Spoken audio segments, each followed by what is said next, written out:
Hello everyone, कैसे हैं आप लोग। आशा करता हूँ आप लोग स्वस्थ होंगे। तो आज हम अपना वीडियो देखते हैं real numbers and their decimal expansion. मैंने आपको पिछले लेक्चर में रियल नंबर्स का सारा बेसिक डेफिनेशन वगैरह बता दिए थे कि रियल नंबर्स क्या होता है नहीं होता है। तो इस वीडियो में हम देखेंगे इनके डेसिमल एक्सपेंशन के बारे में। तो देखिए, डेसिमल एक्सपेंशन दो टाइप के हो सकते हैं। एक हमारा हो जाएगा टर्मिनेटिंग। टर्मिनेटिंग शब्द का मतलब होता है खत्म हो जाना,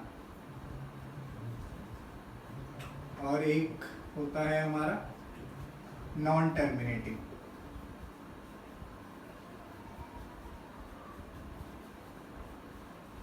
नॉन टर्मिनेटिंग का मतलब होता है जो खत्म ना हो, अगर हम नॉर्मल भाषा में समझे तो। ठीक है, तो देखिए टर्मिनेटिंग डेसिमल एक्सपेंशन का एग्जांपल क्या हो सकता है। जैसे मान लीजिए 10/5, आप इसको अगर डिवाइड करेंगे तो इसका आंसर हमें क्या मिलेगा, 2। परफेक्ट आंसर मिल गया, तो इसका मतलब ये टर्मिनेटिंग डेसिमल एक्सपेंशन है, खत्म हो गया है ना। जो आंसर हमें परफेक्ट मिल जाए वो टर्मिनेटिंग। अब जैसे मान लीजिए 1/10, ये क्या होता है 0.1, एक परफेक्ट आंसर मिल गया, खत्म हो गया, तो इसका मतलब ये हो गया टर्मिनेटिंग। अब नॉन टर्मिनेटिंग क्या होता है, देखिए नॉन टर्मिनेटिंग के भी दो टाइप होते हैं। एक होता है रिपीटिंग। रिपीटिंग को हम कहते हैं रीअकरिंग भी कहते हैं।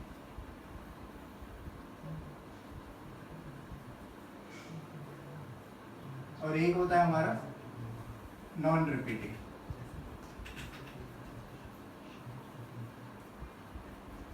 तो देखिए repeating, non terminating, repeating decimal expansion क्या होता है। पहले तो हम समझते हैं नॉन टर्मिनेटिंग वाला क्या होता है। तो देखिए नॉन टर्मिनेटिंग, जैसे मान लीजिए आप 10/3, आप जब इसको डिवाइड करेंगे तो क्या आएगा हमारा आएगा 3.3333, ये आता जाएगा। ठीक है, कभी आपको एक परफेक्ट आंसर नहीं मिलेगा। तो जब कोई ऐसा फ्रैक्शन हो जिसका डेसिमल एक्सपेंशन में हमें कोई परफेक्ट आंसर ना मिले, तो उस एक्सपेंशन को हम कहते हैं नॉन टर्मिनेटिंग डेसिमल एक्सपेंशन। अब उसके दो टाइप है, रिपीटिंग और नॉन रिपीटिंग। तो रिपीटिंग में क्या है, देखिए जैसे मैंने अभी आपको बताया 10/3, ये हमारा क्या आ रहा था 3.3333, ये आते जा रहा है। तो देखिए डेसिमल के बाद क्या है, बार बार 3 रिपीट हो रहा है। तो जब डेसिमल के बाद कोई एक फिक्स पैटर्न रिपीट होने लगे तो उसे हम कहते हैं non terminating repeating decimal expansion. और यहीं अगर मैं आपको बोलूँ कि आप 1/7 करिए, तो देखिए जब आप 1 को 7 से डिवाइड करेंगे तो क्या आएगा, पॉइंट लेते ही 1, 7 1 जा 7, फिर 0, फिर 7 4 जा 28, फिर 0, फिर 7 2 जा 14, फिर 0, फिर 7 8 जा 56, फिर 0, फिर 7 5 जा 35। देखिए ऐसे ही चलता जाएगा, ये भी चलता जाएगा। यहाँ पे कोई फिक्स पैटर्न नहीं है, कभी 1 आ रहा है, कभी 4 आ रहा है, कभी 2 आ रहा है। तो ये ऐसे ही अलग अलग नंबर आपको देता रहेगा और कभी भी परफेक्ट आंसर नहीं आएगा। तो 1/7 का डेसिमल एक्सपेंशन कैसा होगा, नॉन टर्मिनेटिंग, नॉन रिपीटिंग। ठीक है, जब खत्म ना हो नॉन टर्मिनेटिंग, लेकिन उस खत्म होने में भी अगर रिपीट कर रहा हो तो रिपीटिंग, और रिपीट ना कर रहा हो जैसे 1/7, तो उसे हम कहते हैं नॉन टर्मिनेटिंग, नॉन रिपीटिंग। तो आइए हम उस पर कुछ क्वेश्चंस कर लेते हैं। तो देखिए क्वेश्चन क्या है, comment on the decimal expansion of. 3 question है, ठीक है, हमें बताना है कि इनका डेसिमल एक्सपेंशन किस टाइप का है। तो पहला हम देखते हैं 47/8। तो देखिए 47 को आप पहले क्या करेंगे, 8 से डिवाइड करेंगे। मैं आपको इसकी एक ट्रिक भी बता दूंगा अगली वीडियो में, लेकिन अभी हम पूरा बेसिक से करते हैं। तो देखिए जब आप इसको डिवाइड करेंगे तो पहले क्या आएगा, 8 5 जा 40, फिर 7 डेसिमल 0, फिर 8 8 जा 64, फिर 0, फिर 8 7 जा 56, फिर 0, फिर 8 5 जा 40। देखिए हमें एक परफेक्ट आंसर मिल गया। तो इसका मतलब इसका डेसिमल देखिए ये क्या था 5.875, एक फिक्स आंसर मिल गया। तो इसका मतलब इसका डेसिमल एक्सपेंशन क्या हुआ, ये हुआ हमारा टर्मिनेटिंग। ठीक है, अब देखिए नेक्स्ट क्वेश्चन 100/6।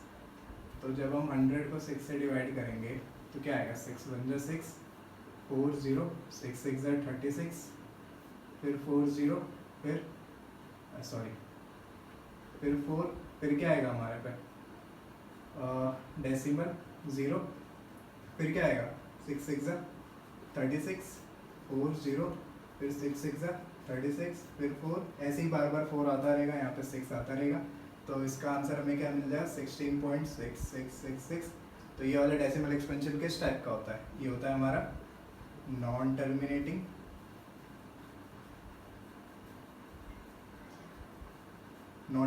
में कौन सा वाला है? रिपीटिंग, डेसिमल के बाद रिपीट कर रहा है, तो ये हो जाएगा नॉन टर्मिनेटिंग रिपीटिंग, ठीक है। और इसको देखिए, ये क्या है? पाई को आप डायरेक्ट भी याद रख सकते हैं, नॉन टर्मिनेटिंग नॉन रिपीटिंग होता है, क्योंकि इसका एक्सपेंशन करेंगे तो क्या आएगा? 3.14 कुछ आता रहता है, ठीक है। तो आप डिवाइड करके देख लेना, इसका हमें डेसिमल एक्सपेंशन क्या मिलेगा? Non terminating